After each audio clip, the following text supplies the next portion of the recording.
नमस्कार। आज मैं आपसे एक ऐसी सच्चाई पर बात करने जा रहा हूं जिसे सुनकर शायद आप थोड़े असहज महसूस करें, लेकिन अगर आपने इसे पूरी तरह से समझ लिया तो हो सकता है आपकी जिंदगी बच जाए, या फिर किसी अपने की। क्योंकि बात सिर्फ बीमारी की नहीं है, बात उस इज्जत की है जो एक इंसान को उसके अंतिम दिनों तक चाहिए होती है। बात उस स्वच्छता की है जो बुजुर्गों की सेहत की असली नींव है। और बात उस ध्यान की है जो अक्सर हम अपने शरीर को देना भूल जाते हैं, खासतौर पर एक उम्र के बाद। आपके शरीर के ऐसे कौन कौन से हिस्से हैं जिन्हें रोज साफ करना जरूरी है, और जिन्हें अनदेखा करने पर इंफेक्शन, फंगल बीमारी और यहां तक कि सेप्सिस तक हो सकता है। आज हम इसी की सच्चाई जानेंगे। हर पॉइंट एक आईना है और शायद एक चेतावनी भी।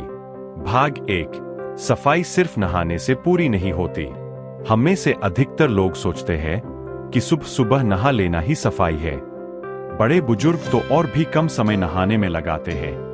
बालों पर पानी डालो, चेहरे पर छींटे मारो, बस हो गया। लेकिन क्या आप जानते हैं, शरीर के कुछ ऐसे हिस्से हैं जिन्हें अगर रोज नहीं धोया जाए तो वहां जमा गंदगी सिर्फ बदबू नहीं फैलाती, वो धीरे धीरे बीमारी का घर बन जाती है। यह वो हिस्से हैं जहां धूल, पसीना, त्वचा की मृत कोशिकाएं और बैक्टीरिया जमा हो जाते हैं और चुपचाप काम शुरू कर देते हैं। और बुजुर्ग शरीर तो वैसे ही इन बीमारियों का आसान शिकार होता है। तो आइए शुरू करते हैं उन 12 जरूरी हिस्सों से जिन्हें रोज साफ करना जरूरी है। 1। नाखून बीमारी के गुप्त कैदघर। आपके नाखून जितने मासूम दिखते हैं उतने ही खतरनाक भी हो सकते हैं। क्या आपने कभी सोचा है आपके नाखूनों के नीचे जो थोड़ी सी काली गंदगी जमा रहती है उसमें कितने लाखों बैक्टीरिया और फंगस हो सकते हैं। बुजुर्गों में अक्सर यह देखा गया है कि नाखून कटवाना या साफ करना पीछे छूट गया काम बन जाता है। को छू लें तो संक्रमण सीधा शरीर के अंदर चला जाता है। नाखूनों की सफाई सिर्फ साबुन से नहीं होती। हफ्ते में एक बार ब्रश या स्क्रब से इसे अच्छी तरह से साफ करें और महीने में एक बार जरूर कटवाएं। 2। कान के पीछे छुपा हुआ दुश्मन। लेकिन जरा सोचिए, वही हाथ जब खाना खाते वक्त मुंह के पास जाते हैं, वही हाथ अगर किसी जख्म। बुजुर्गों की त्वचा नाजुक हो जाती है और अक्सर कान के पीछे की जगह को धोना भूल जाते हैं। पर इस हिस्से में तेल, पसीना और मृत त्वचा इकट्ठा होकर एक तरह का लेप बना लेते हैं जिसे मेडिकली सिबेशियस क्रस्ट कहते हैं। यह लेप फंगल इन्फेक्शन और खुजली का घर बन सकता है, और अगर आप उसे खुरचते हैं तो वहां से छाले और घाव भी हो सकते हैं। कान के पीछे रोज तौलिए या कॉटन से अच्छे से पोंछिए और समय समय पर एल्कोहल वाले वाइप से साफ कीजिए। 3। गर्दन के नीचे का हिस्सा पसीने का जाल। बुजुर्गों की गर्दन अक्सर थोड़ी झुकी होती है और उसमें सिलवटें बन जाती है। इन सिलवटों में जमा पसीना और मैल गंदगी को बढ़ावा देता है, और अगर वहां तक साबुन या पानी नहीं पहुंचा तो एक दिन वहां लाल लाल चकत्ते और जलन शुरू हो सकती है, बिल्कुल एक मूक बीमारी की तरह जो शरीर के सबसे करीब रहते हुए भी दिखाई नहीं देती। 4। कांक, बगल, फंगस का अड्डा। बगल के नीचे पसीना बहुत आता है और अगर वो सूख नहीं पाता तो वहां की नमी इंफेक्शन के लिए आदर्श जगह बन जाती है। बुजुर्गों की त्वचा में लचीलापन कम हो जाता है और पसीना ज्यादा देर रुका रहता है। बगल को रोज धोना और फिर सुखाना बेहद जरूरी है, और हफ्ते में कम से कम 2 बार नेचुरल एंटी फंगल पाउडर लगाना ये नमी और दुर्गंध को रोकता है। 5। पेट की सिलवटें, नमी की खामोश चोट। कुछ लोगों का पेट ढीला हो जाता है उम्र के साथ, और पेट की त्वचा की परतों के नीचे पसीना और तेल जमा होता है।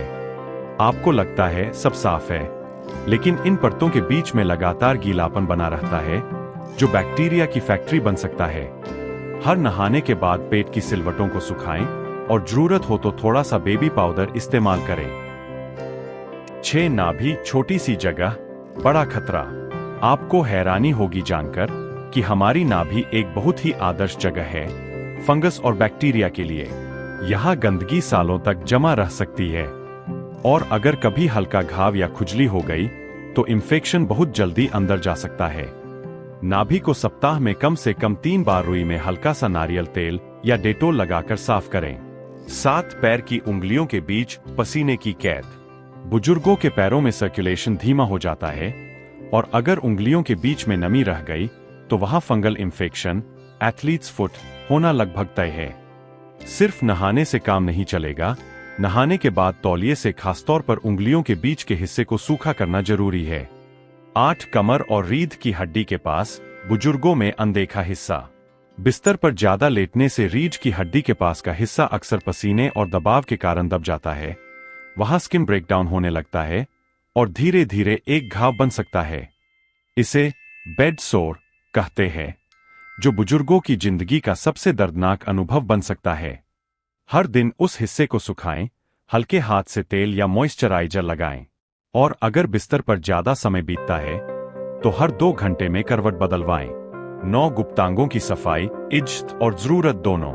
इस बारे में बात करना बहुत लोग टाल जाते हैं, लेकिन असल में यही वो हिस्सा है जो बुजुर्गों में बार बार होने वाले इन्फेक्शन, खुजली, जलन और यहां तक कि पेशाब की बीमारी का कारण बनता है। महिलाओं को योनि की सफाई के लिए गुनगुने पानी और बिना खुशबू वाले साबुन का इस्तेमाल करना चाहिए और पुरुषों को लिंग के चारों तरफ जमा गंदगी को हल्के हाथ से साफ करना चाहिए। दिन में 1 बार यह सफाई और पेशाब के बाद सूखा पोंछना अनिवार्य है। 10 मलद्वार के पास की सफाई, इन्फेक्शन का अड्डा। बुजुर्गों को कब्ज की समस्या होती है और कई बार मल ठीक से साफ नहीं होता। अगर वहां सफाई में ढील हो जाए तो खुजली, घाव और बदबू से लेकर पाइल्स तक हो सकता है। हर मल त्याग के बाद पानी से धोना और दिन में कम से कम 1 बार नारियल तेल या नीम तेल लगाना। यह 11 ब्रा और अंडरवियर के नीचे की जगह घाव का डर। कई बुजुर्ग महिलाएं घंटों एक ही ब्रा पहने रहती है और अंडरवियर भी कई दिन नहीं बदले जाते। इन कपड़ों के नीचे की त्वचा में पसीना जमा होता है और अगर ये जगह साफ न हो तो वहां चकत्ते, रैश और घाव तक हो सकते हैं। रोजाना अंडरवियर और ब्रा बदलें और नहाने के बाद हल्के तेल या पाउडर से उस जगह को सुखाएं। 12 बिस्तर और तकिए की सफाई, बाहर से अंदर तक संक्रमण। कई बार बुजुर्गों के शरीर की सफाई तो हो जाती है, लेकिन बिस्तर नहीं बदला जाता। तकिए की खोलों में, चादरों में, कंबल में त्वचा की गंदगी, पसीना और बाल जमा हो जाते हैं और यही दोबारा शरीर से चिपककर इन्फेक्शन पैदा करते हैं। हफ्ते में कम से कम 1 बार बिस्तर की सफाई करें और महीने में 1 बार धूप में जरूर सुखाएं। भाग 2। अब सवाल उठता है, कौन करे यह सब? अगर आप बुजुर्ग हैं तो याद रखिए, यह आपकी इज्जत का सवाल है। यह नहाना नहीं, यह शरीर के साथ किया जाने वाला एक सम्मान है। अगर आप देखभाल करने वाले हैं, बेटे, बहू, नर्स या कोई और, तो याद रखिए, यह सेवा नहीं, यह इंसानियत की सबसे ऊंची पूजा है। कोई बुजुर्ग अगर चुपचाप खुजली सह रहा है या कोई बदबू से परेशान है पर बोल नहीं पा रहा, तो ये सिर्फ गलत नहीं, ये अमानवीय है। भाग 3। एक कहानी जो शायद आपके घर की भी हो सकती है। मुझे एक वृद्ध आश्रम में जाना हुआ। वहां एक बुजुर्ग दादी मिली, शांत, चुपचाप बैठी थी। जब मैंने पास जाकर पूछा, दादी क्या कुछ तकलीफ है, तो बस धीरे से इतना कहा, बेटा, कोई कान के पीछे तक नहीं पहुंचता। उस एक वाक्य में दर्द था, अकेलापन था और एक ऐसी सच्चाई थी जिसे हम सबको सुनना चाहिए। तो आज से वादा कीजिए कि आप अपने शरीर की पूरी देखभाल करेंगे जैसे किसी मंदिर की करते हैं।